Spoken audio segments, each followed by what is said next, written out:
देखिए, सबसे पहले तो नागपुर में एनसीपी के जो नेता हैं, पूर्व गृह मंत्री हैं अनिल देशमुख, उनके ऊपर एक जानलेवा हमला हुआ।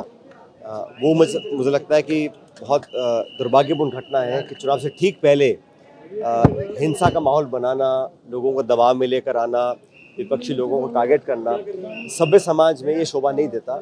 और मुझे लगता है कि इसकी भी जांच होनी चाहिए कि कौन तत्व थे जो इस पूरे हमला करने के पीछे थे। उसके तुरंत बाद जो भाजपा के बड़े नेता हैं, वो सरेआम लोगों को प्रभावित करने के लिए धनराशि वितरित कर रहे हैं, वो पकड़े जाते हैं। अब वो क्या जांच करेंगे, उसका क्या परिणाम आएगा, लेकिन तुरंत प्रभाव से निर्वाचन आयोग को निष्पक्ष और प्रभावी कार्रवाई करनी चाहिए थी। कितने लोगों को प्रभावित कर चुके थे, कौन उनके संपर्क में थे, कैसे पूरे इसको अंजाम दिया गया, ये मैं समझता हूँ बड़ा एक चिंता का विषय। लोकतंत्र में इतनी बड़ी धनराशि लेकर मतदान से कुछ घंटे पहले सत्ता वाली पार्टी जो केंद्र में सत्ता में है, प्रदेश में सत्ता में है, उनके बड़े नेता इस प्रकार के अगर सरेआम पकड़े जाते हैं, आप कल्पना कीजिए कि इन्हीं सभी ताकतों ने क्या क्या किया होगा पूरे चुनाव प्रचार के दौरान।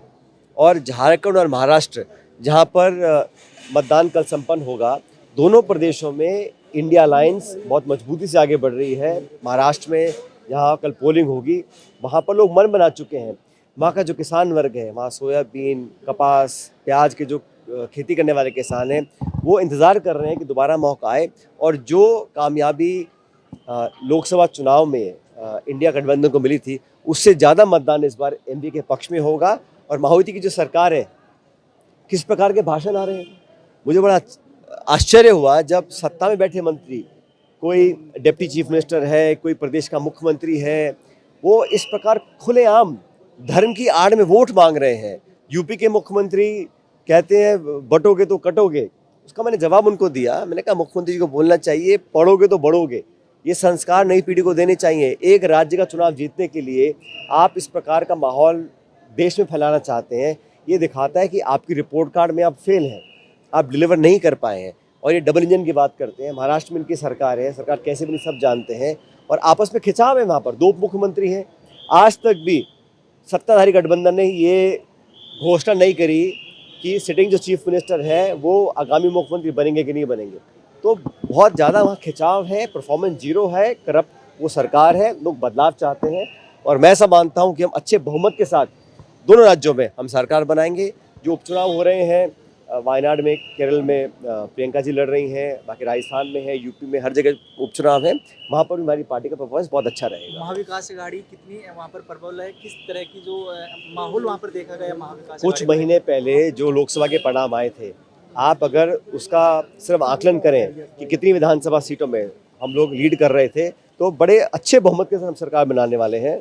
महाविकास अघाड़ी का हमारा जो 5 गारंटी हैं, हम लोगों ने जो एजेंडा रखा है, जो हमारे उम्मीदवार हैं, जो हमारा कैंपेन रहा, और जिस प्रभावी तरीके से राहुल गांधी जी ने, प्रियंका जी ने रोड शोज़ किए हैं, जो भीड़ आई थी, मुझे देखकर तो ये मैं आसानी से कह सकता हूँ कि माहौल हमारे पक्ष में है, और जो मतदान कल होगा वो भी हमारे पक्ष में ही होगा। भाजपा के प्रदेश अध्यक्ष ने आज कहा है कि महात्मा गांधी और नेहरू ने देश को तोड़ने का काम किया। ये देखो, शोभा नहीं देता।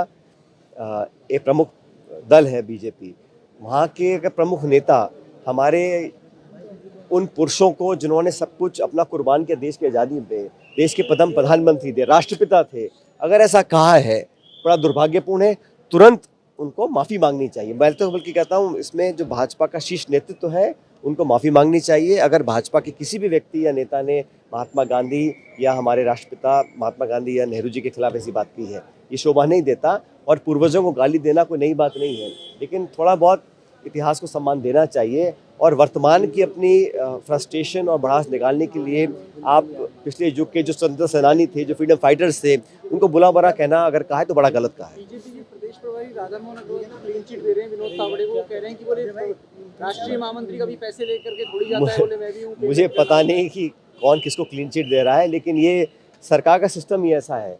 जो तो उनकी परछाई में काम कर रहे हैं उनको तो बिना जांच के क्लीन चिट, और जो उनके वैचारिक विरोध में कर रहते हैं उन लोगों को बिना तथ्य के आरोप लगाना, उनका चरित्र हनन करना, ये तो आम सी बात है। लेकिन देश सब देख रहा है, महाराष्ट्र की जनता देख रही है, और मैं उम्मीद करता हूं कि इस देश का निर्वाचन आयोग भी देख रहा होगा, क्योंकि सिर्फ नोटिस या आदेश देने से नहीं काम बनेगा। उनको प्रभावी कार्रवाई करनी चाहिए ताकि लोगों को लगे इस देश में जमहूरियत का इकबाल है, लोकतंत्र में पारदर्शिता दिखानी पड़ती है। निर्वाचन आयोग एक संवैधानिक संस्था है, उसको अपने काम से, अपने रवैये से, अपने एक्शन से लोगों का अंदर एक कॉन्फिडेंस बनाना चाहिए।